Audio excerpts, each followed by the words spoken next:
میرے چینل میں آپ کا استقبال ہے۔ آج کی یہ ویڈیو اردو گرامر کی ہے، تو اس میں آج ہم پڑھیں گے سابقے، پریفکس۔ پری سے پتہ چل رہا ہے، یہ پری مینس پہلے۔ اب میں اس کے تعریف سمجھا رہی ہوں، یعنی ڈیفینیشن، یعنی کہ سابقہ کسے کہتے ہیں۔ تو یہ عربی زبان کا لفظ ہے۔ سابقے جمع ہے سابقہ کی، سابقہ واحد ہے اور سابقے جمع ہے، جس کے معنی ہے پہلے۔ ایسا حروف جو کسی لفظ کے شروع میں جوڑ دیے جائیں اور اس لفظ کا حصہ بن جائے، اسے سابقہ کہتے ہیں۔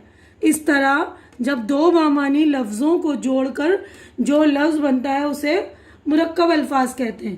یعنی یہ سابقہ بھی ہے اور مرکب الفاظ بھی ہیں، ٹھیک ہے۔ تو سابقے میں لیکن یہ ضروری ہے کہ وہ لفظ شروع میں جڑا ہوا ہوگا، ٹھیک ہے۔ جیسے دیکھیے بدتمیز، تو یہاں پر بد سابقہ ہے، انجان تو ان، با ادب وغیرہ۔ تو یہاں پہ میں نے کچھ مثالیں آپ لوگوں کے لیے بنا دی ہیں، آپ دیکھ لیجئے۔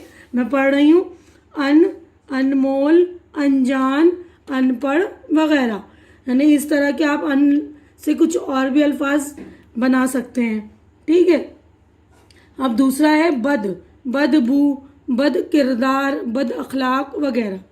ہم خیال، ہم عمر، ہم آواز وغیرہ۔ بے کار، بے ادب، بے وقوف وغیرہ۔ کم زور، کم ظرف، کم عقل وغیرہ۔ نا امید، نا اہل، نا فرمان وغیرہ۔ سر سبز، سر پرست، سر زمین وغیرہ۔ نو عمر، نوجوان، نو مسلم وغیرہ۔ تو نو کے میننگ یہاں پر نیا کے ہیں، ٹھیک ہے۔ اب دیکھیے یہ اگلا نوا ہے ذی شعور، ذی حیات، ذی عقل۔ برخلاف، برخاست، برطرف وغیرہ۔ با ادب، با شعور، با عمل وغیرہ۔ پرجوش، پرنم، پر اسرار وغیرہ۔ غیر ضروری، غیر معمولی، غیر حاضر وغیرہ۔ نیم گرم، نیم حکیم، نیم شب وغیرہ۔ تو نیم کے معنی آدھا کے ہوتے ہیں۔ لا جواب، لا فانی، لا وارث وغیرہ۔ تو یہ آپ سمجھ لیے اچھی طرح۔ تو سابقے ہمارے ہو گئے مکمل۔ اب ہم کریں گے لاحقے۔ تو دیکھیے لاحقے سفکس، تو لاحقے کیا ہوتے ہیں یا لاحقے کی تعریف میں آپ کو بتا رہی ہوں۔ لاحقہ بھی جو ہے یہ عربی زبان کا لفظ ہے۔ لاحقے جمع ہے لاحقہ کی، جس کے معنی ہے پیچھے والی چیز سے آ کر ملنا۔ یعنی ایسے حروف جو کسی لفظ کے آخر میں جوڑ دیے جائیں اور اس لفظ کا حصہ بن جائے، انہیں لاحقے کہتے ہیں۔ تو لاحقے بھی جو ہے مرکب الفاظ ہوتے ہیں، یعنی دو لفظوں سے مل کر بنا ہوتا ہے تو اس کو مرکب الفاظ بولتے ہیں۔ تو لاحقے اور سابقے دونوں ہی مرکب الفاظ ہوتے ہیں، لیکن لاحقے میں جو پیچھے جوڑ دیں اور سابقے میں ہم شروع میں جوڑتے ہیں۔ تو جیسے دیکھیے یہ جاندار، تو دار جو ہے لاحقہ۔ پاندان، عقل مند، تو دان مند وغیرہ، ہے نا۔ تو یہاں پر کچھ میں نے لاحقے لکھ دیے ہیں، آپ دیکھ لیجئے۔ دیکھیے پہلا یاب، تو یاب سے بننے والے الفاظ کامیاب، فتح یاب، دستیاب وغیرہ۔ باز، کبوتر باز، دغا باز، دھوکے باز وغیرہ۔ کار، سرکار، بیکار، تجربہ کار وغیرہ۔ گار، مددگار، یادگار، طلبگار وغیرہ۔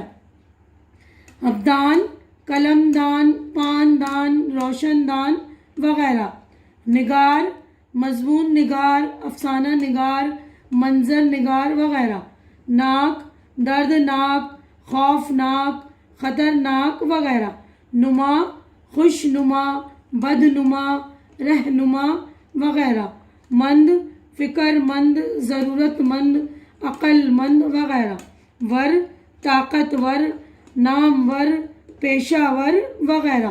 اب یہاں دیکھیے گزار، عبادت گزار، شکر گزار، خدمت گزار وغیرہ۔ گاہ، عیدگاہ، بندرگاہ، چراگاہ وغیرہ۔